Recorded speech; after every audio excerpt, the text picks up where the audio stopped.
That's a little bit hard. This is Bronx, and that's a treat in my hand, and that's my thumb. I'm gonna need the thumb for later. This is his roadmap to success. Now, basically, Bronx is a great dog. He is a very large dog. He's 100 pounds.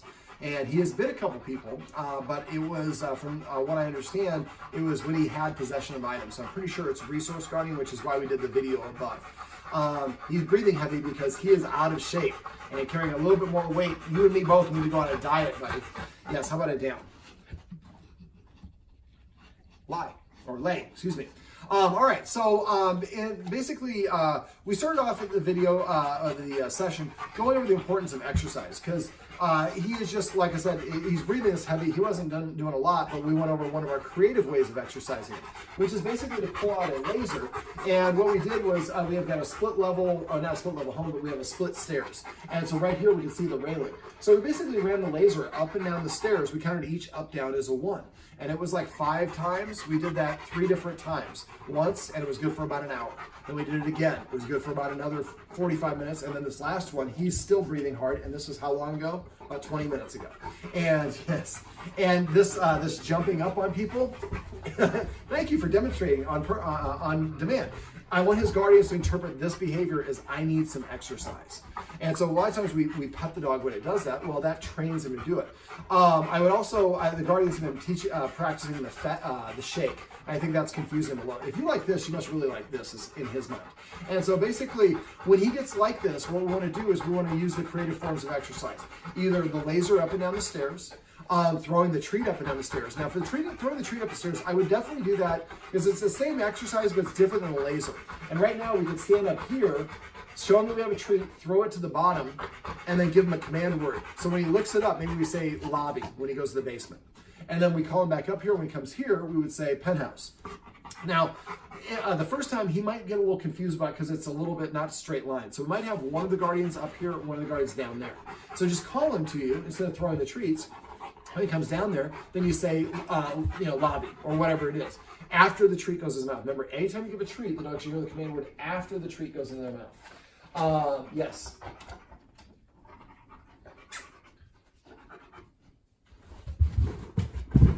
Now, some dogs, this is not healthy to do with because they just get too mad. He has a good interest level in it, but he's not going too crazy. But just this little bit of exercise can really help deplete this excess energy and put him in position to succeed. And I'm going to run him down the stairs real quick, and we're going to keep on doing this video. There we go. Come here, buddy. There you go. There you go. And now he's in the basement. All right, now remember when you do this, run it around a corner somewhere and then turn it off so he doesn't see it disappear. He's going to come up here. He's going to probably wander around or down there looking for the little red dot that doesn't have a smell anymore. When you're for the teach him go up and down the stairs. Again, have one of you downstairs, one of you upstairs, and do it with an empty stomach the first time, and do it as many times until he just says, "I'm not coming up anymore." Count each down up as 1, and then basically maybe it's 30. And then we know, okay, 30 is his maximum. So when he gets really boisterous, he's jumping up on guests or invading our space, we maybe give him like 7 or 10 or 12 or whatever. After a while, you should be able to say lobby and he runs downstairs.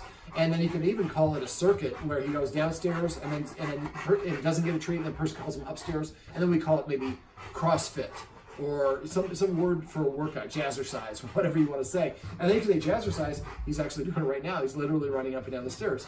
And so that's a great way for him. It's a doggy stairmaster.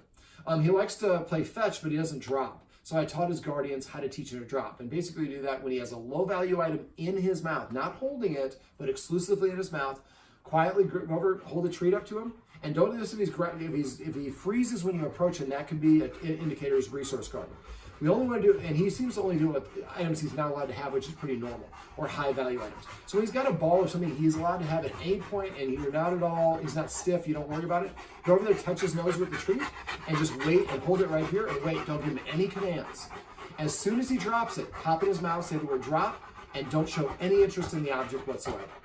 So what you're saying is when I ask you to drop, if you drop what you got in your mouth, I'll give you something better, and then you get your original stuff back. That's a pretty good deal. So we want to shape that behavior with a lot of low value items, and that will help later on when he has a high value item. Instead of trying to take it from him, which will exasperate the resource guarding, You just tell him to drop it, he spits it out because he's expecting to get a treat. And then if it is something you want him to go to take away from him, you maybe ask him to drop, and then when he drops it, throw the treat over here. When he goes over to get it, you can pick up the object. Now, if it's a high value item, something he really doesn't want to give up, you might have to do a trade.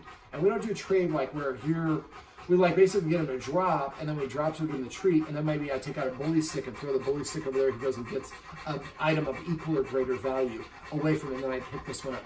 Try to avoid snatching it. Snatching implies I don't think it's mine, so I have to very quickly do it and fool you. If it's mine, I don't have to rush because I'm confident in my authority. Now, he clearly had no respect for his guardian.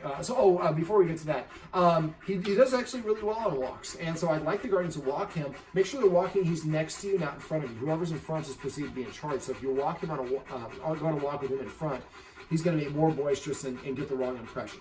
I think the guardians have inadvertently confused him and thinking that he has the same level of authority as they do, which is why he has no respect for people's personal space, which I'll talk about in a sec. So for the exercise, what I'd like the guardians to do is start an exercise journal for about 3 weeks to a month. Get a spiral notebook, a new page for every day. Write down the day at the top, write down there's 3 dogs that live in the house, I've only met him. But write each dog's name, and then write down the time and how many down-ups on the stairs, the time, how long the walk was, the time, how many revolutions with the laser, the time, the number of fetches, or whatever it is. Another one you can do is what we call scent games, where you hide treats in the room when he's outside and he comes in and has to find them. Just do a Google search for scent games for dogs. There's a whole bunch of them out there that are free, and it makes them use a different muscle, which would be very draining for them. So at the end of the day, you're going to give each dog a letter grade. Now remember, for dog exercise, it's best if it's short sprints sprinkled throughout the day. So I would like to see him getting like maybe anywhere from like 6 to 10, 5 to 10 minute exercise sessions throughout the day. But we're not going to know exactly what it is. That's why we do the exercise journal. So then at the end of the day, we give each dog a letter grade based on their overall behavior throughout the day. The next day, we play around with the elements. We add a couple more up-down repetitions, or a couple more revolutions with laser, or an extra walk, or whatever it is. And then keep on playing with those elements until the dog gets an A day. And each dog has a separate grade. And so, we have a Chihuahua in the house who's going to need a lot less exercise than him. And what we want to do is find the appropriate amount of exercise for each dog so that they're in a position to succeed. And then we know what we need to do to make them succeed. Now, if we do have friends or people coming over, we would preemptively exercise him, even though it's every 3 hours he needs exercise. Well, I have a friend coming over in a half an hour. Let's give him 10 up downs and get him poop that energy out. And this is the behavior he'll get, is him crashing out, which is what we like. Now, don't overdo it, but I'd rather overdo it than underdo it if a friend's coming over, something that he's going to be boisterous about. But if he's just nice and relaxed, has that energy taken care of, it's going to make him a lot easier to deal with. Now, he is invading people's personal space like crazy, and I completely understand why, because one of the guardians was sitting here on the couch next to me, and every time that he got invaded that guardian's personal space, the guardian reached over and petted him. And so that anything your dog is doing when you pet him is what you're training them to do, or amplifying or rewarding. And so if a dog jumps up on you, you pet it, you're rewarding it for doing it. You're going to make it more inclined to do that in the future. So I went over my petting with a purpose philosophy with them, which is basically asking the dog to do something to earn its affection. So he comes over and nudges me.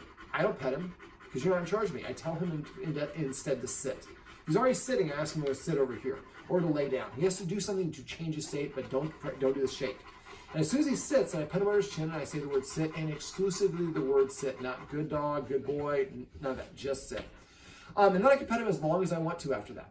But basically what I'm saying is, look, if you want attention from me, you have to earn it. And you earn it and you pay for it through a currency of obedience. And I'm only going to pet you when you offer a desired behavior that I like. And we pet him, try to pet him under his chin, because a dog feels good about itself. The body mechanic of a dog's nose in the air is proud and confident, and insecure dog's body mechanic is to have the nose down. So try to get in the habit of petting him underneath his chin. And then you can pet him for as long as you want. Now, I also say paycheck if I come in the room and I suspect somebody is petting the dog without a purpose. So somebody comes in and sees me petting Bronx, and he's standing up, and they say paycheck. And if I argue with them, that tells Bronx, hey, man, they're on their own page. You can be on your page too. So if somebody says paycheck to me, I immediately stop petting, tell the dog to sit. When he sits, I pet him on his chin and say sit. Then I can explain to the person, look, I did it, you just missed it. But we don't realize how often we pet without a purpose. Now, I'd like the guardians to get in a habit of exclusively petting the dogs with a purpose. That means even if the human wants to pet the dog, I'd like them to ask the dog to sit or do something to earn it. There's 3 dogs in the house. One of the middle dogs kind of runs the show a little bit and corrects him, and we have a little chihuahua that thinks it's running everything. But the more that the dogs respect us as authority figures, the more they're going to listen to us at times when they're less inclined to. It's easy to listen to somebody when they're giving you what you want. It's when they're doing something you don't want. That's when you have to really have that respect established. So let me see. So petting with a purpose, say paycheck, we suspect somebody's petting without a purpose. And again, if I want to do it, just still make him do something to earn it. Now, the other side of that coin is what I call passive training. It's the same sort of thing, but petting with a purpose is telling the dog or asking the dog to do something and rewarding it after it does it. Passive training is where the dog voluntarily offers the behavior on its own, and we just recognize and reward it. So every time the dog comes to us, pet him and say, come. Every time he sits down, pet him and say, sit. Every time he lays down, pet him and say, lie. And, if he brings you a toy, name all your individual toys. And so that way you have a vocabulary that you can go through, which will really be really beneficial. And rewarding the dog for desired actions, behaviors, instead of nudging people or jumping up on or pawing at them, they'll start offering those sits and prepaying for it, so to speak. Now, if the dog comes up to me and I miss it, somebody might say testify or recognize to me, and I look at the dog and whatever the dog is doing, I'm going to pet it and just say what it's doing, narrate. So if he's standing, I assume he came to me, I pet him and say come. If he's sitting, I pet him and say sit. If he lays down, whatever it is. And if your dog does weird things, you can say the same, come up with a command word for this. I was telling the guardians how I taught my dog to grumble on command, just by waiting for him to do it and marking the word and rewarding him. Now I can say grumble, and which is pretty funny.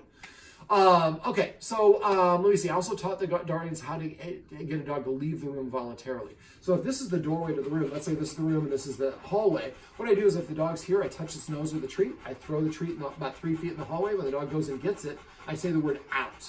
Remember, always say the command word after the treat goes to the dog's mouth for any exercise or anytime you're doing a treat. Affection, same sort of thing.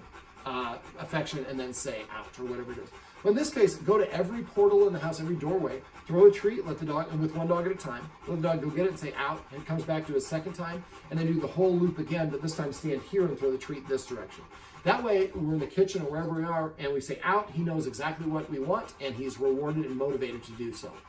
I also, let me see, the guardians, one of the dogs destroys dog beds, and I think part of that is a lack of rules and probably under-exercise. And so I'm confused. The thing is, my house, and I have too much extra energy, so I'm going to let that energy out by chewing something.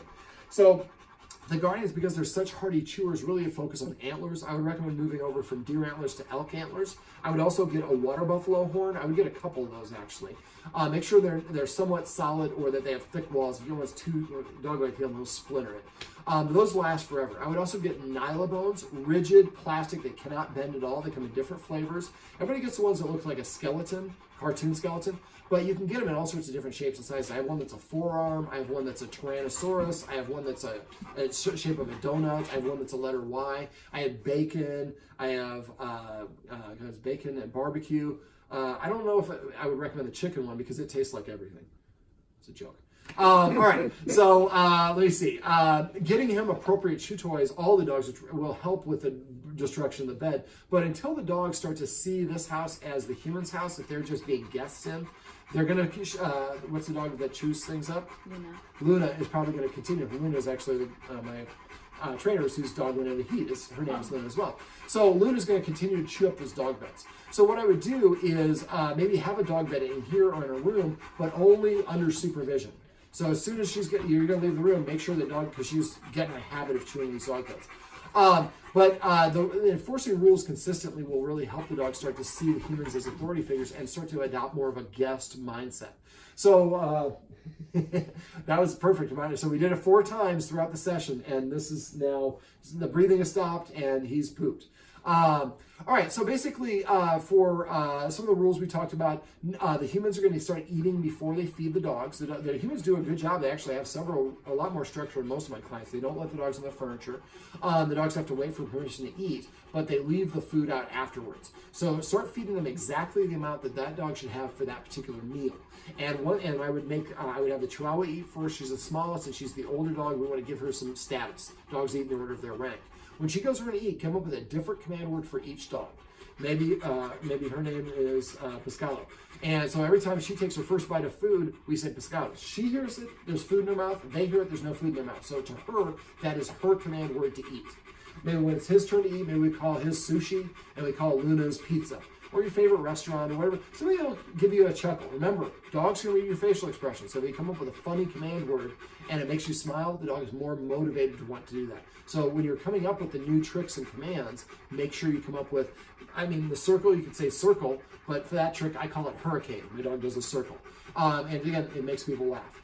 Let me see. And also come up with a list of the official command words and say vocabulary if somebody's using a version of the command word.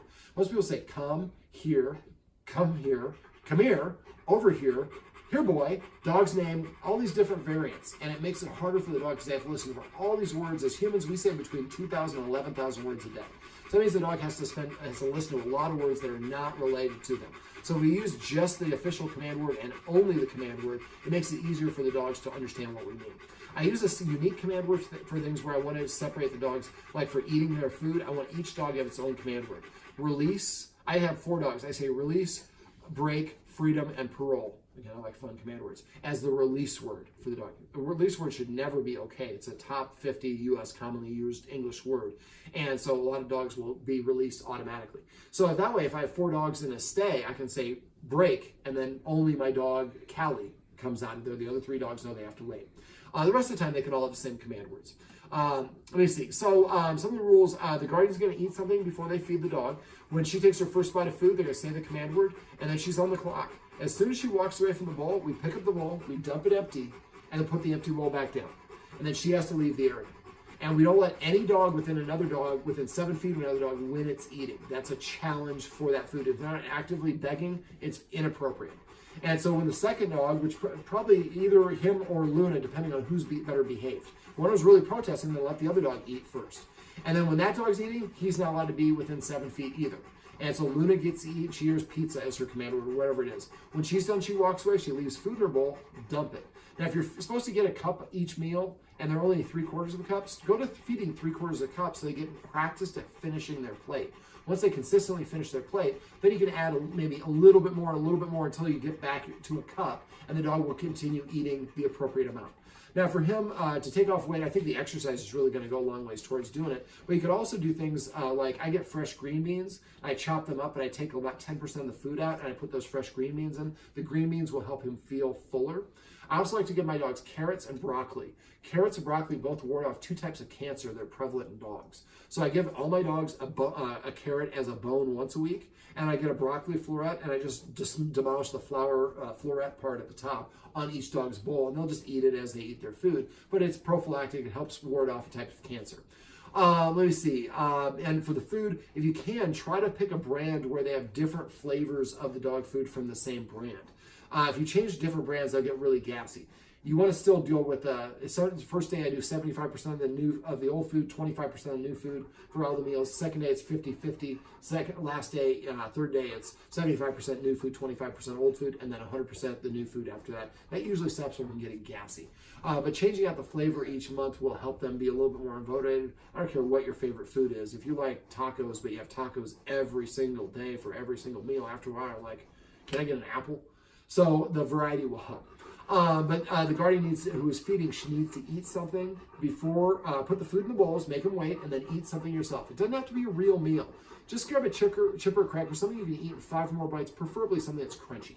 And then give the dogs permission to eat 1 at a time. That will go a long ways towards helping the dogs respect you as authority figures.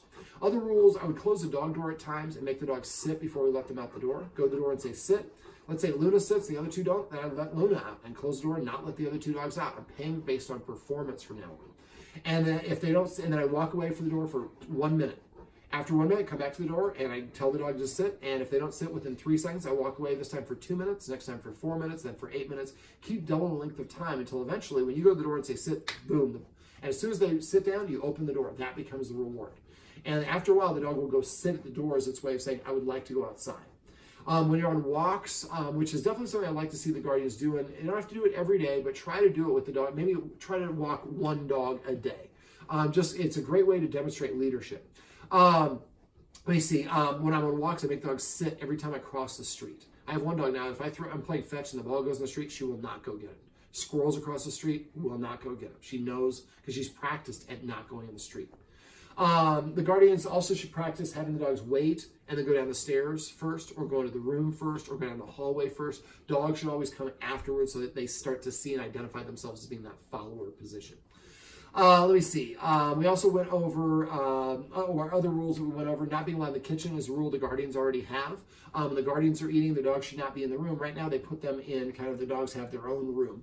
But the problem with that is the dogs don't learn control. So what I would do is try to bring the dog out and then eat in front of the dog. I prefer to have that dog not tethered.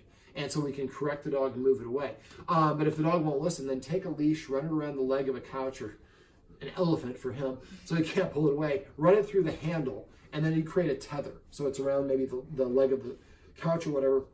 So the dog can go 6 feet or as long as the leash will allow, but not get all the way to you. So it practices being in the room with you without being up in your business. Be careful also about your personal space. He was really bad about just getting right up in everyone's personal space. The petting with a purpose will help that a lot. Make sure that you're not petting without a purpose. And if he comes within your zone, you can stand up, which is kind of an authoritative position for dogs. I usually have 4 escalating consequences I like to go over with my clients. I didn't go over them today because he's got a biting problem, and I'm pretty sure it's not separation anxiety, resource guarding.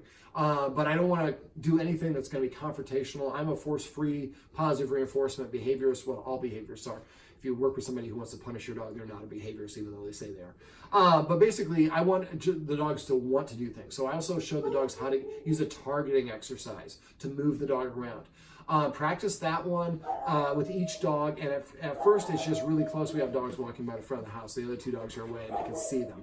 But eventually get further and further away, and so the nice thing is you can manipulate him and turn around for pictures or use it as an alternative way of calling him. I just use the dog's in my way. I just say, I don't even have to say target. I just go like this, and he just walks towards it, and he gets out of my way. Speaking of getting out of your way, I like the guardians to not walk around their dogs. I like to walk through the dogs as if the dogs are not there, as if they're invisible. Dogs, if we walk around the dogs, which we do to be nice, the dog looks at that as, look, the human recognizes me, an authority figure. Look, instead of making me get up and move and burn the energy, they burn more energy to move around me.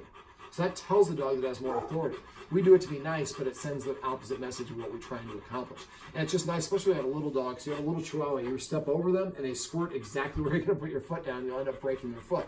I need to learn them to learn the choreography. When the humans are coming, my job is to get out of their way. Again, more of a follower's mindset. Let me see. We also so for the targeting exercise, just karate chop further and further away. But if you karate chop, they don't go within a couple seconds. Pull it back and then go a little bit closer, and then say target. Remember, keep that once you karate chop, keep that arm frozen if the dog's going towards it, and then move the treat there. Don't move your hand to get the treat. Let me see. We also went over a focus exercise, which is a great way to get the dog practice at looking people in the eye. One of the bites happened because somebody came over and they were forcing the dog to look up, and that can be a direct eye contact, be a challenge for a lot of dogs. I'm pretty sure that's what happened in that situation. And so we don't want to, the person knows not to do that, but we want to focus exercise because it conditions and trains the dog. Looking up at the human's face is actually a good thing. And so we take away a lot of that negative baggage that some dogs are eye contact dominant, and it also is a nice way to redirect the dog's attention. I'm like about to get in trouble, and I say focus, I'm focusing. And so they're wanting to do that focus. Now remember to practice that with each dog once a day, at least once a day, but the more you practice, the faster they'll get it. And at first it's 1 second, but eventually it's 1 second, 15 seconds on the second movement only. And again, always say the name of the command after it goes in the dog's mouth. Practice it in different parts of the house and different times of the day. And at first when there's no distractions going on, but eventually with distractions going on. Once you get to 15 seconds, which needs to be within a week in the house, then you want to take the dog outside and practice in the backyard. But when you do this, make sure there's no squirrels or rabbits or construction. Nothing's going on. Let them go sniff around first, and when they kind of get their sniffs out, then go sit down on the chair, have them come over and practice the same exercise. At this point, we go back to 1 second, because there's a lot of distractions. But maybe I do 1 second for 3 treats. The next 3 treats, I do 1 second, 2 seconds, and count it out. 1, 2, in your head. You won't realize how fast or slow you're doing it. But eventually you get to the point where the dog can focus no matter what's going on, except for the resource guarding. The resource guard I'm not really going to talk about. I want the guardians just got to follow the steps that I have in there. One thing we don't want to ever do with the dog that has a resource guarding issue is snatch or pull things away from them. Playing tug of war is fine, unless the dog gets into that mode. And usually resource guarding, when they get in that mode, they kind of freeze They lower their head, their pupils get big, their eyes get kind of big, they might show you little teeth, they get stiff, they breathe heavy, not quite that heavy, well they could, or they hold their breath. So those are warning signs. So if we see those things and then the dog does nip or has that resource guarding problem, that's something definitely to add to your exercise journal as well. Exercise journal, put anything that's noteworthy in that day. Put the time, what else was going on, and a little description of what happened. Sometimes that data will help us discover that there's certain situations that trigger the response in the dog. I'm trying to think what else. Fetch would be also a good exercise. Once you can drop, then that would be something else we do. Is there anything else I covered that I forgot to mention? I think, all right. Well, let me see if I can get him back, actually come back over here so we can wrap up the shot now that he's pooped. Bronx.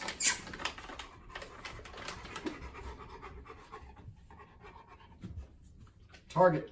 This is Bronx. This is Bronx's roadmap to success. Remember, everything you do trains your dog. Sit. Sit. Only sometimes you mean it.